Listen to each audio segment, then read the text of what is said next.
తల్లిదండ్రులని గౌరవించడంలో top place లో ఉన్న మనం పేరెంటింగ్ సిస్టమ్ లో మాత్రం ఎందుకు వెనకబడి ఉన్నాం? తను ఏ అవ్వాలని కోరుకున్నాడు మీరు ఒక్కసారి అడిగారా? అవసరం కంటే ఎక్కువైతే మెడిసిన్ కూడా విషంలా మారుతుంది అనేది మాత్రం నిజం. నాకు నచ్చనిది ఇచ్చి నేను సంతోషంగా ఉండాలని మాత్రం కోరుకోకండి నాన్న. పిల్లల మైండ్ ని పప్పు ఉడికించినట్లు ఉడికిస్తున్నారు. నాకు ఇంజనీరింగ్ బుర్రకు ఎక్కటం లేదు నాన్న. విషయం ఎంత సీరియస్ మీరే అర్థం చేసుకోండి. హ్యాపీగా లేదు నాన్న. చదువుల్లో ఫెయిల్ అయినా, జాబ్ ఇంటర్వ్యూలో ఫెయిల్ అయినా కానీ వాళ్ళు ఊపిరి ఆపేసుకుంటున్నారు. చావడమే మేలనుకుని ట్రైన్ నుంచి దూకేశాడు. జాబ్ వచ్చేంత వరకే కదా ఈ ప్రెషర్స్ అనుకుంటే పొరపాటే. నువ్వు కట్టుకున్న కట్రాయర్ నీది కాదు. 250 different types of job options ఉన్నాయి. బట్ 93% ఆఫ్ స్టూడెంట్స్ కి తెలిసింది ఓన్లీ 7 మాత్రమే.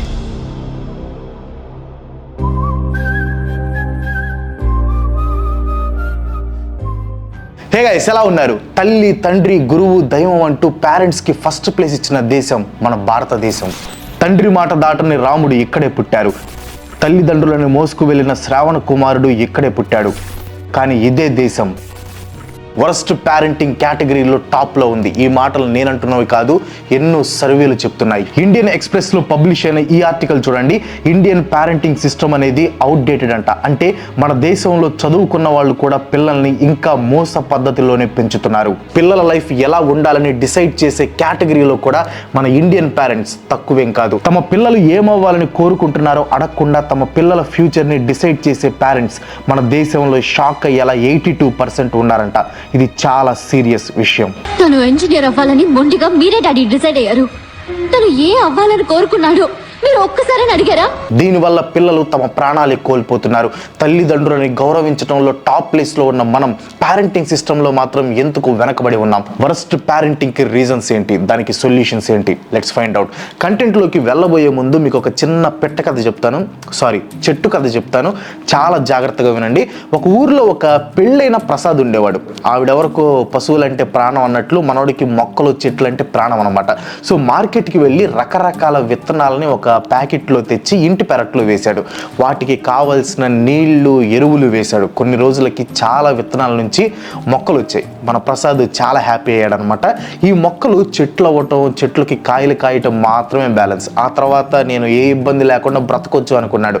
మొక్కల పెంపకంపై ముందు కంటే ఎక్కువ కాన్సన్ట్రేషన్ పెరిగిందనమాట మన ప్రసాద్కి. ఖర్చు ఎక్కువైనా పర్లేదు కానీ మొక్కలు వెంటనే చెట్లు అయిపోవాలి అనుకొని అప్పు చేసి మరి ఎరువులు వేశాడు. మినరల్స్ కోసం మినరల్ వాటర్ క్యాన్లు పోసాడు. కానీ ఆ మొక్కలు ప్రసాద్ ఊహించినట్లు వెంటనే చెట్లు అవ్వలేదు. కొన్ని అయితే ఎరువులు ఎక్కువైపోయి, నీళ్లు ఎక్కువైపోయి చచ్చిపోయే స్టేజ్కి వచ్చాయి. మన సూర్య ఎండకి మాడిపోయి ఉంటాయి అనుకున్నాడు. ప్రసాద్కి ఆ వాడిపోయిన మొక్కల మీద కోపం వచ్చి, ఈ మాత్రం ఎండను కూడా తట్టుకోలేకపోయారు, మీరేం మొక్కలు, మీ పక్కన ఉన్న మొక్కలను చూసి నేర్చుకోండి అంటూ వాటిని ఎడాపెడ దిట్టాడు. వాటిని తన చేతులతో విరిచేశాడు. మంచిగా పెరిగిన మొక్కల్ని మాత్రం తొందరగా చెట్లుగా చెయ్యాలని చెప్పి వీటికి సూర్యుడి వేడి తగిలితే వాడిపోతాయి అనుకొని ఆ మొక్కల చుట్టూ ఒక గోడ కట్టడం స్టార్ట్ చేశారనమాట. అసలు వాటి మీద ఎండ అనేది పడకుండా రోజు ఎక్కువ నీళ్లు, ఎరువులు పోయటం ఆపలేదనమాట. ఈసారి కొన్ని రోజులకి ఇంకొన్ని మొక్కలు వాడిపోయాయి. ప్రసాద్కి మళ్ళీ కోపం వచ్చింది. మీ మీద ఎండ అనేది పడకుండా మంచిగా చూసుకుంటే మీకే నొప్పి పెరగటానికి మీకోసం అప్పు చేసి మరీ ఎక్కువ ఎరువులు తెచ్చి వేస్తున్నాను కదా, మిగతా మొక్కలన్నీ పెరిగాయి, మీకేం మాయ రోగం, నా ఆశలన్నీ మీ మీదే పెట్టుకున్నాను కదే అని తిట్టి వాటిని కూడా ఎడాపెడగొట్టాడు, కొమ్మల్ని విరిచేశాడు అనమాట. సో అలా మొక్కలన్నీ చచ్చిపోతూ చివరికి 2 మొక్కలు చెట్లు అయిపోయాయి. మంచిగా కాయలు కూడా కాసాయన్నమాట. కానీ ప్రసాద్ మాత్రం హ్యాపీగా లేడు. చేతిలో గొడ్డలతో ఉన్నాడు. ఆ గొడ్డలితో ఒక చెట్టుని నరికి పడేశాడు. అలా నరికి పడేస్తూ ప్రసాద్ ఆ చెట్టుతో అన్న మాటలు ఏంటో తెలుసా? నీతో పాటు పెరిగిన చెట్టు మార్కెట్లో మంచి డిమాండ్ ఉన్న మామిడికాయలు ఇచ్చింది. నువ్వు కూడా మామిడికాయలు ఇవ్వాలి కానీ జాంకాయలు ఇచ్చావు. నీ గురించి ఎవరైనా అడిగితే నేనేం చెప్పాలి? నా పరువు మొత్తం తీసావని. ఈ వీడియో చివరి వరకు చూడండి. ఈ కథలో ఉన్న డెప్త్ మీకు అర్థమవడమే కాకుండా మీరు కూడా ఈ కథకి రిలేట్ అవుతారు. వీడియో మధ్యలో ఎక్కడైనా మీరు రిలేట్ అవుతున్నట్టు అనిపిస్తే ఖచ్చితంగా మీ ఎక్స్పీరియన్స్ని కింద కామెంట్ చేయండి. Indian parenting. ప్రపంచ దేశాలకి ఇండియన్ పేరెంటింగ్ అంటే ఆల్మోస్ట్ వరస్ట్ పేరెంటింగ్ అనే వాళ్ళ మైండ్లో ఉంటుంది. దానికి రిలేటెడ్ ప్రూఫ్స్ కూడా మీకు లేటర్ వీడియోలో చూపిస్తాను. ఇండియన్ పేరెంటింగ్ అంటేనే గుర్తొచ్చే విషయాలు: పిల్లాడు పుడితే ఆదాయం, పిల్ల పుడితే వ్యయం, బట్ ఇద్దరు కుటుంబ పరువు మోయాల్సిందే.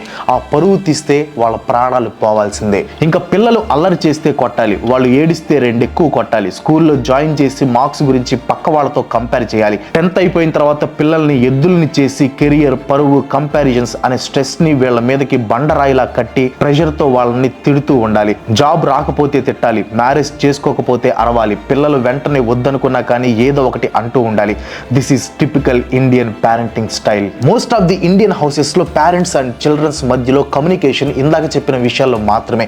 అలా అని ఇండియన్ పేరెంట్స్ అందరూ టాక్సిక్ అని నేను అనటం లేదు, but most of the Indian parents behaviour లో ఎంతో కొంత టాక్సిసిటీ ఉంది. ప్రతి పేరెంట్ కూడా వాళ్ళ పిల్లల లైఫ్ లో కీ రోల్ ప్లే చేస్తారు. అది అవసరం కూడా, కానీ అవసరం కంటే ఎక్కువైతే మెడిసిన్ కూడా విషయంలా మారుతుంది అనేది మాత్రం నిజం. అలాగే పేరెంట్స్ రోల్ కూడా ఎక్కువైతే పిల్లల లైఫ్ లో డిప్రెషన్ ఎక్కువైపోయి చివరికి వాళ్ళకి వాళ్ళే కనిపించరు. ఏదో ఒక రోజు ఏంటో నా లైఫ్ ని తిరిగి చూస్తే నా లైఫ్ మొత్తం మీరే ఉంటారు, అందులో నేను ఉండను. ఇండియన్ పేరెంట్స్ ఇలా ప్రెషర్ పెట్టడంలో మన ఇండియన్ పాపులేషన్, పొలిటికల్ థింగ్స్ కూడా కారణం అంటే మీరు నమ్ముతారా? మన దేశంలో జనాభా 140 కోట్లు ఎప్పుడో దాటింది. యంగ్ పాపులేషన్ కి ఎంప్లాయ్మెంట్ కరెక్ట్ గా ఉందా అంటే అస్సలు లేదు. ఈ ఆర్టికల్ చూడండి. హర్యానాలో స్వీపర్ పోస్ట్ కోసం 46,000 అప్లికేషన్స్ లో graduates and post graduates applications కూడా ఉన్నాయంట. దీన్ని బట్టి అర్థం అవుతుంది కదా ఇండియాలో ఎంత అన్ఎంప్లాయ్మెంట్ ఉందో అని. మెయిన్ గా ఈ రీజన్ వల్లనే ఇండియన్ పేరెంట్స్ తమ పిల్లల్ని పిల్లల్లా కాకుండా 1000 మందిని దాటి జాబ్ కొట్టే రేసర్స్ లాగా చూస్తున్నారు. అందుకే పిల్లలు పుట్టిన 2 ఏళ్లకే నర్సరీ, 6th క్లాస్కే ఐఐటి కోచింగ్, నీట్ కోచింగ్ లని అప్పులు చేసి మరీ చదివిస్తున్నారు. తల్లిదండ్రులు తమ పిల్లలు సక్సెస్ కావాలి అనుకోవడంలో తప్పులేదు, నేను కూడా దానికి సపోర్టే. కానీ తల్లిదండ్రులకి తమ పిల్లల సక్సెస్ మాత్రమే కావాలి అనుకోవటంలోనే వచ్చింది అసలు చిక్కంతా. ఇండియన్ పేరెంట్స్ పిల్లలు పుట్టడంతోనే వాడు ఏమవ్వాలని సరుకుల లిస్ట్ రాసినట్లు ప్రతిదీ మైండ్ లో ఒక లిస్ట్ ప్రిపేర్ చేసుకుంటారు. ఆ లిస్టుతో జీవితాంతం తరుముతూ ఉంటారు. ఈ ఆర్టికల్లో పబ్లిష్ అయిన న్యూస్ చూడండి. మన ఇండియన్ పేరెంట్స్ లో 100కి 51 మంది తమ పిల్లలు హ్యాపీగా ఉండటం కంటే సక్సెస్ అవటమే కావాలి అనుకుంటున్నారంట. వాళ్ళతో హ్యాపీనెస్ కూడా ఒకటి ఉంటుంది అని గుర్తు చేసినా కానీ వాళ్ళు మనసు మార్చుకోవటం లేదంట. అదే అమెరికాలో, కెనడాలో అయితే 72% పేరెంట్స్ హ్యాపీనెస్ కే ఓటు వేశారు. ఇక మీరే అర్థం చేసుకోండి ఇండియన్ పేరెంట్స్ లో ఎంత తప్పు ఉందో. ఇలా కాన్స్టాంట్ గా ప్రెషర్ పెడుతూనే ఉండటం వల్ల బ్యూటిఫుల్ గా కనిపించాల్సిన ప్రపంచం వాళ్ళకి ఒక ప్రెషర్ కుక్కర్ లాగా కనిపిస్తుంది. ది హిందూలో వచ్చిన ఈ ఆర్టికల్ ప్రకారం తల్లిదండ్రుల కోరికలు, అగ్రెసివ్ ప్రెషర్స్ అనేవి పిల్లల ఫెయిల్యూర్స్ కి రీజన్స్ అవుతున్నాయంట. ఇంకొంతమంది పేరెంట్స్ ఉంటారు, వాళ్ళు యంగ్ ఏజ్ లో ఐఏఎస్ లేకపోతే డాక్టర్ అవ్వాలనుకుంటారు, బట్ ఫ్యామిలీ సిచ్యువేషన్స్ వల్ల అవ్వలేక ఆగిపోయి ఉంటారు. ఆ అంబిషన్స్ ని ఇప్పుడు తమ పిల్లల మీద ఐఏఎస్ అవ్వు, డాక్టర్ అవ్వు అంటూ రుద్దుతూ ఉంటారు. స్కూల్లో స్టూడెంట్స్ కి హాలిడేస్ ఇచ్చినా కానీ వీళ్ళు మాత్రం తమ పిల్లలకి హాలిడేస్ ఇవ్వరు. ప్రైవేట్ ట్యూషన్స్ కి వెళ్లాల్సిందే. ఈ ట్యూషన్స్ కి కూడా హాలిడే ఉందనుకోండి, ఇంట్లో చదవాల్సిందే. ఆ పిల్లలకి 100కి 95 మార్కులు వచ్చినా కానీ పేరెంట్స్ కి అసలు సాటిస్ఫాక్షన్ ఉండదు. 99 అయిందిరా, ఏమైందిరా ఒక్క మార్క్కి? పార్ట్ బిలో పోయినాయి డాడీ. పార్ట్ బిలో పోవుడేందిరా? ఈ అసలు మార్కులారా రఘు? 99 వచ్చినాయి కదా డాడీ, ఒక్క మార్కే కదా డాడీ. ఓహో, ఒక్క మార్కా? మీకేం తక్కువ చేసాం, చదువుకోవడానికి అన్ని ఇస్తున్నాం కదా, ఎందుకు సరిగ్గా మార్క్స్ రావటం లేదు అని దొబ్బుతూ ఉంటారు. మీరెప్పుడు మీ కొడుకుని గొప్పవాడిని చేయాలి, గొప్ప లైఫ్ ఇవ్వాలని ఆలోచిస్తారు, కానీ నాకేం కావాలో, నేను ఎలా ఉండాలనుకుంటున్నానో మీరు తెలుసుకోరు. ఇందాక చెప్పిన స్టోరీలో మొక్కకి వాటర్ ఎక్కువ పోసి వెంటనే ఎందుకు పెరగట్లేదు అని తిట్టినట్లే ఇక్కడ కూడా ఇలా కాన్స్టాంట్ గా ప్రెషర్స్ పెట్టడం వల్ల ఎంతో మంది చిల్డ్రన్ మెంటల్ గా డిస్టర్బ్ అవుతున్నారు అని రిపోర్ట్స్ చెప్తున్నాయి. మన ఇండియన్ పేరెంట్స్ ప్రెషర్ కుక్కర్స్ లాగా పిల్లల మైండ్ ని పప్పు ఉడికించినట్లు ఉడికిస్తున్నారు అని తెలిసి మన దేశ ప్రధానమంత్రి నరేంద్ర మోదీ గారే పిల్లలపై ఎగ్జామ్స్ అంటూ ప్రెషర్స్ పెట్టకండి అని చెప్పారంటే విషయం ఎంత సీరియస్ మీరే అర్థం చేసుకోండి. యూనిసెఫ్ ఆర్గనైజేషన్ చేసిన స్టడీ ప్రకారం ఇండియాలో పేరెంట్స్ 30 రకాల మార్గాల్లో పిల్లల్ని అబ్యూస్ చేస్తున్నారంట. మీరు అనొచ్చు, మా చిన్నప్పుడు కూడా మా అమ్మ నాన్న కొట్టారు, అలా కొట్టబట్టి ఇప్పుడు హ్యాపీగా ఉంటున్నామని. దానికి నేను కూడా ఒప్పుకుంటాను, ఎందుకంటే నన్ను మా అమ్మ చిన్నప్పుడు కొట్టింది, మామూలుగా కాదు, ఇక్కడ చెంబుతో కొట్టింది అనమాట. ఇప్పటికీ ఆ దెబ్బ ఇక్కడ ఉండింది, కుట్లు కూడా పడ్డాయి. But I love my mother. చిన్నప్పుడు నన్ను అలా కొట్టడం వల్లే మంచి బిహేవియర్ వచ్చింది. కానీ ఒకటి చెప్పండి, మీలో ఎంతమంది మీ పేరెంట్స్తో, ముఖ్యంగా మీ నాన్నగారితో ఫ్రెండ్లీగా ఉండగలుగుతున్నారు? ఎంతమంది చిన్న చిన్న విషయాలైనా మీ పేరెంట్స్తో షేర్ చేసుకోగలుగుతున్నారు? ఎంతమంది స్కూల్లో ఇచ్చిన ప్రోగ్రెస్ రిపోర్ట్స్ని మీ ఇంట్లో ఇంట్లో ధైర్యంగా చూపించగలుగుతున్నారు? హానెస్ట్గా కింద కామెంట్ చేయండి. ఇండియన్ పేరెంట్స్ తెలుసో తెలియకో పిల్లల పట్ల చేస్తున్న తప్పుల వల్ల పిల్లల్లో చాలా భయాలు, ఇన్సెక్యూరిటీస్ వచ్చి అవి లైఫ్ లాంగ్ కంటిన్యూ అవుతున్నాయి. చిన్నప్పటి నుంచి అది చేయొద్దు, ఇది చేయొద్దు అనే భయం నింపటమైనా, ప్రతి విషయంలో పక్కనోళ్ళతో కంపేర్ చేస్తూ మనసులో ఇన్సెక్యూరిటీస్ నింపటమైనా మన ఇండియన్ పేరెంట్స్ కి చెల్లుతుంది. పేరెంట్స్ ఇద్దరు రోజు పిల్లల ముందే గొడవ పడుతూ తిట్టుకుంటూ అనుక్షణం పిల్లల్ని నెగిటివ్ అట్మాస్ఫియర్ లో పెంచిన వాళ్ళకైతే ఈ దేశంలో కొదువే లేదు. బీబీసీలో పబ్లిష్ అయిన ఆర్టికల్ ప్రకారం పేరెంట్స్ కనుక పిల్లల ముందు గొడవ పడితే అది పిల్లల హెల్త్ మీద సీరియస్ ఎఫెక్ట్ చూపిస్తుందంట. ఇలా ఇంట్లో గొడవలు పట్టడం చూసి పిల్లలు అక్షరాలు దిద్దటం కంటే ముందు బూతులు నేర్చుకుంటున్నారు. ఇన్ఫాక్ట్ ఒకప్పుడు తెలుగు బూతులు, ఇప్పుడు ఇంగ్లీష్ బూతులు, అంతే తేడా.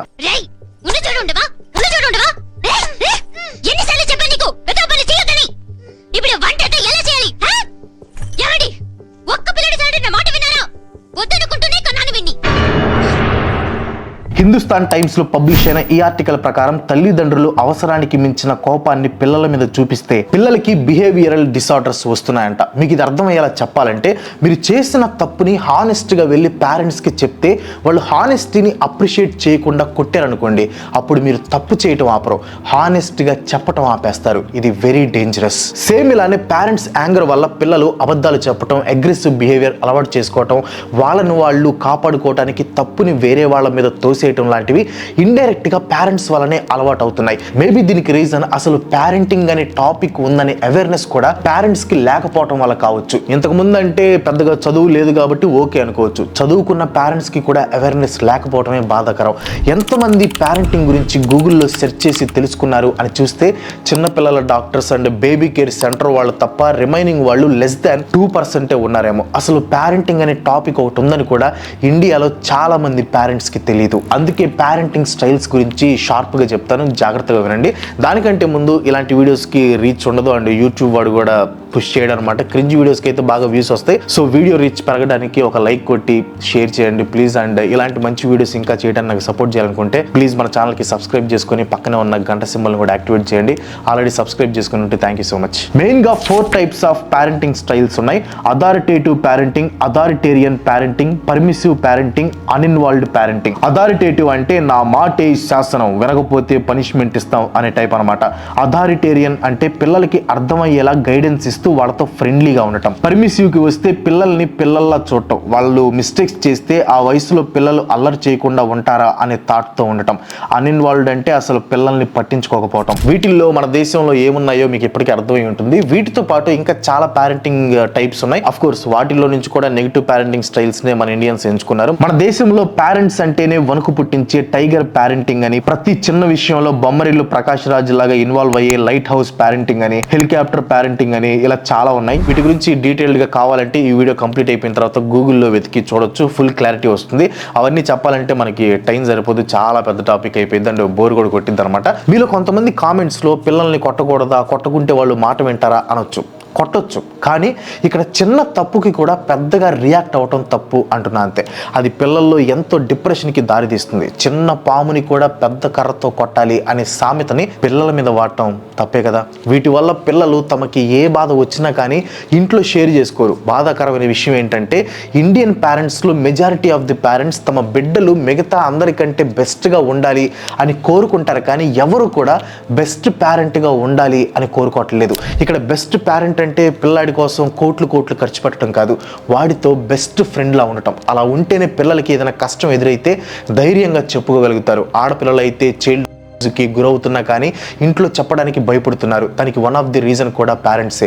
చెప్తే ఇంట్లో కొడతారేమో అని ఆ నరకాన్ని అలా భరిస్తూ ఉంటారు. ఇంట్లో ఎమోషన్ తగ్గటం వల్ల పిల్లలు బయట నుంచి ఎమోషన్ వెతుక్కుంటారు.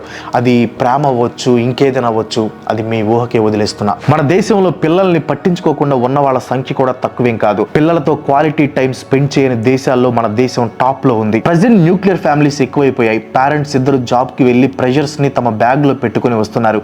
వీళ్ళకి పిల్లల పిల్లలతో టైం స్పెండ్ చేసే టైం కూడా ఉండదు. ఒకవేళ 5 minutes స్పెండ్ చేస్తే సెకండ్ మినిటే స్టడీస్ గురించి స్టార్ట్ చేసి క్లాస్ పీకుతారు. అందుకే పిల్లలు కూడా ఒక వయసుకి వచ్చిన తర్వాత పేరెంట్స్ తో అటాచ్ అవ్వటం తగ్గించేస్తున్నారంట. చిన్నప్పటి నుంచి ఇన్సెక్యూరిటీస్ అండ్ ప్రెషర్స్ ని పిల్లల్లో నింపి గెలుపు మాత్రమే జీవితం అని చెప్పటం వల్ల చదువుల్లో ఫెయిల్ అయినా, జాబ్ ఇంటర్వ్యూలో ఫెయిల్ అయినా కానీ వాళ్ళు ఊపిరి ఆపేసుకుంటున్నారు. జరగాల్సిన నష్టం జరిగిన తర్వాత మాత్రమే పేరెంట్స్ రియలైజ్ అవుతున్నారు. ముందే రియలైజ్ అయితే ఎంత బాగుంటుంది. చాలా మంది పేరెంట్స్ కి అయితే తమ పిల్లలకి ఏ ఫీల్డ్ ఇష్టమో, ఏ ఫీల్డ్ లో వాళ్ళకి టాలెంట్ ఉందో కూడా తెలియదు. అసలు నాతో మాట్లాడితే కదా తెలిసేది నాకు ఏది ఇష్టమో ఏది కాదో అని. మార్కెట్లో ఆ టైంకి దేనికి డిమాండ్ ఉంటే అది చేయాలంటారు అంతే. స్టోరీలో చెప్పిన మ్యాంగోస్ లాగా ఇప్పటికీ కూడా ఇండియాలో 93% స్టూడెంట్స్ కి 7 కెరియర్ ఆప్షన్స్ గురించి మాత్రమే తెలుసంట. ఫర్ యువర్ కైండ్ ఇన్ఫర్మేషన్, మన ఇండియాలో 250 different types of job options ఉన్నాయి. బట్ 93% ఆఫ్ స్టూడెంట్స్ కి తెలిసింది ఓన్లీ 7 మాత్రమే. చిన్నప్పటి నుంచి ఈ పేరెంట్స్ కెరియర్ అంటే సాఫ్ట్వేర్ అని చెప్తూ ఉంటే పిల్లలకు మాత్రం మిగతావి ఎలా తెలుస్తాయి చెప్పండి. దీనివల్ల చివరికి లాస్ అయ్యేది కూడా చాలా వరకు పిల్లలే. ఇష్టం లేని కెరియర్స్ లైఫ్ ని లీడ్ చేస్తూ మెంటల్ గా డిస్టర్బ్ అవుతున్నారు. పైగా పేరెంట్స్ చేసిన అప్పుల ప్రెషర్స్ కూడా మీద పడతాయి. జాబ్ వచ్చేంత వరకే కదా ఈ ప్రెషర్స్ అనుకుంటే పొరపాటే. జాబ్ వచ్చాక పెళ్లి చేసుకోలేదని, పెళ్లి చేసుకున్న తర్వాత బిడ్డని కనలేదని ఏదో విధంగా అంటూనే ఉంటారు. 30 సంవత్సరాలు నిన్ను భరించానురా. ఎంతకంటే నేను ఇంకా సాధించాల్సిందే ఉంది. నువ్వు కట్టుకున్న కడ్రాయర్ నీది కాదు. నీ వయసు వాళ్ళందరూ చక్కగా చదువుకుని పెళ్లిళ్ళు చేసుకుని పిల్లా జల్లాతో హాయిగా ఉన్నారు. మరి నువ్వు నా చంక నాకుతూ తిరుగుతూనే ఉన్నావు. కొందరు అమ్మాయిలు అయితే తమకి పెళ్లి ఎక్కడ చేస్తారో అనే భయంతో స్టడీస్ పేరుతో వేరే సిటీస్కి వెళ్ళి టైం పాస్ చేస్తున్నారు. ఇది పచ్చి నిజం. చివరికి పెళ్లికి ఒప్పుకుంటే పరువు కోసం తలకి మించిన అప్పులు నెత్తి మీద వేసుకొని భారీగా అమ్మాయిల పెళ్లి చేస్తారు. ఆ అప్పు భారం మాత్రం ఇంట్లో ఉన్న మగ పిల్లాడి మీద పడుతుంది. ఇది ఇంకో ప్రెషర్. దానిని కొందరైతే జీవితాంతం మోస్తూనే ఉంటారు. ఇలా ఇండియన్ పేరెంట్స్ తమ పిల్లల మీద యూస్ చేస్తున్న కొన్ని రాంగ్ మెథడ్స్ వల్ల పిల్లలు వాళ్ళ లైఫ్ మొత్తం సఫర్ అవుతూనే ఉన్నారు. మరి ఈ రాంగ్ మెథడ్స్ కి సొల్యూషన్స్ ఏంటి అని మీరు అడిగితే, మన అమ్మా నాన్న తెలియక, చదువు లేక వాళ్ళకి తెలిసిన దాంట్లో బాగానే పెంచారు. అప్పట్లో సెల్ ఫోన్స్ లేవు, జాయింట్ ఫ్యామిలీస్ ఉండేవి కనుక మనం కూడా బాగా పెరిగాం. కానీ ఇప్పుడు సెల్ ఫోన్స్ వచ్చాయి, పిల్లల చేతిలో ఇంటర్నెట్ ఉంది. సో కొత్తగా పేరెంటల్ స్టేజ్ లోకి వెళ్ళిన వాళ్ళైనా, వెళ్తున్న వాళ్ళైనా పిల్లలతో ఏ మాత్రం కఠినంగా ఉన్నా పిల్లలు తప్పుదారిలో వెళ్ళే ఛాన్స్ చాలా ఉంది. సో మీరు పిల్లల్ని ఎలా పెంచాలి అని పేరెంటింగ్ సబ్జెక్ట్ ని తెలుసుకోండి. యూట్యూబ్ లో, గూగుల్లో చాలా వీడియోస్ ఉన్నాయి, వాటిని ఫాలో అవ్వండి. చేసిన తప్పుని హానెస్ట్ గా చెప్తే హానెస్టీని అప్రిషియేట్ చేయండి. నెక్స్ట్ టైం తప్పు చేయొద్దు అని సున్నితంగా చెప్పండి. పేరెంట్స్ పిల్లల ముందు అస్సలు గొడవ పడకండి. పిల్లలు ఎదురుగా ఉంటే మీరు సెల్ ఫోన్స్ చూడటం మానేయండి, వాళ్ళతో మాట్లాడండి. ఈ పాయింట్ నా కోసం చెప్పుకున్నట్టుంది. సరే, వాళ్ళు చెప్పిన విషయాలను సుప్రీం జడ్జి లాగా జడ్జి చేయకండి. వాళ్ళ ఇంట్రెస్ట్లు ఏంటో కనుక్కోండి. వీటన్నిటికంటే ముందు పిల్లలతో ఫ్రెండ్లీగా ఉండండి. మీరు వాళ్ళతో ఫ్రెండ్లీగా ఉంటే పిల్లల ప్రతి ప్రాబ్లంకి కూడా ఏకైక సొల్యూషన్ మీరే అవుతారు. మీ పిల్లలకి ఫేవరెట్ పేరెంట్ మీరే అవుతారు. That's today. ఈ వీడియో మీకు ఇంట్రెస్ట్ కనిపించింది అనుకుంటున్నాను. ఇంట్రెస్ట్ కనిపించిందా, బోర్గా అనిపించిందా? నేనైతే ఇంట్రెస్ట్ కనిపించింది అనుకున్నాను. బట్ ఇంపార్టెంట్ వీడియో అనమాట, చాలామంది తెలుసుకోవాల్సిన విషయాలు. సో ఖచ్చితంగా షేర్ చేయడానికి ట్రై చేయండి. అండ్ లైక్ కూడా చేయండి. అబ్బా లైక్ చేయట్లేదు, ప్లీజ్ లైక్ చేయడానికి ట్రై చేయండి. ఇలాంటి వీడియోస్ చేయడం కొంచెం కష్టం. క్రింజ్ వీడియోస్ ఏదో కూర్చొని ఏదో ఒకటి వాగేయటం అయితే చేయొచ్చు, కానీ బట్ వాటికి ఎక్కువ వ్యూస్ వస్తున్నాయి. ఆల్రెడీ దాని గురించి నేను ఆ మస్తాన్ సాయి వీడియోలో చెప్పా, ఇలాంటి చెత్త వీడియోలు చేయను బట్ దానికి వ్యూస్ వస్తాయి. దాన్ని ప్రూవ్ చేసి వీడియోకే ఎక్కువ వ్యూస్ వచ్చినాయి. అది తర్వాత నేను 2 మంచి వీడియోస్ చేశాను, జాబ్స్ గురించి, ఆర్టిఫిషియల్ ఇంటెలిజెన్స్ గురించి చేశాను, దానికి వ్యూస్ రాలేదు. అఫ్ కోర్స్ జనాలు ఏంటంటే లాంగ్ వీడియోస్ చూడటం మానేశారు ఈ మధ్యకాలంలో. అందులో ఇన్ఫర్మేటివ్ వీడియోస్ అయితే అసలు చూడట్లేదు. షార్ట్ వీడియోస్, రీల్స్కి వీటికి అలవాటు పడిపోయారు కాబట్టి ఓపిక చచ్చిపోయింది. బట్ ఎనీవే, ఇక్కడ నుంచి నేను ఏం చేద్దాం అనుకుంటున్నానంటే ఇన్ఫర్మేటివ్ వీడియోస్ చేస్తాను, బట్ టైటిల్లో కానీ తమ్నెయిల్లో కానీ కొంచెం అట్రాక్ట్ చేసేలాగా, కొంచెం నెగిటివిటీ ఉండేలాగా ప్లాన్ చేద్దాం అనుకుంటున్నాను. ఎందుకంటే నెగిటివిటీ అట్రాక్ట్స్ మోర్ అని నాకు అర్థమవుతుంది. ఎప్పుడు అర్థమైంది కానీ బట్ ఎందుకులే అనుకున్నాను. బట్ ఈ మధ్య ఏంటంటే చాలా ఘోరం అయిపోయింది అనమాట. అసలు ఇన్ఫర్మేటివ్ వీడియోస్ని అసలు చూడట్లేదు. సో మనం ఎక్కిద్దాం, నెగిటివిటీతో అయినా తీసుకొని వెళ్ళి జనాల్లో ఇన్ఫర్మేషన్ ఎక్కించడానికి ట్రై చేద్దాం. That's today. మీరు కూడా సపోర్ట్ చేస్తే బాగుంటుందని అనుకుంటున్నాను. ఇంకో మంచి ఎపిసోడ్తో మళ్ళీ కలుసుకుందాం. అంతవరకు సెలవు. Bye bye.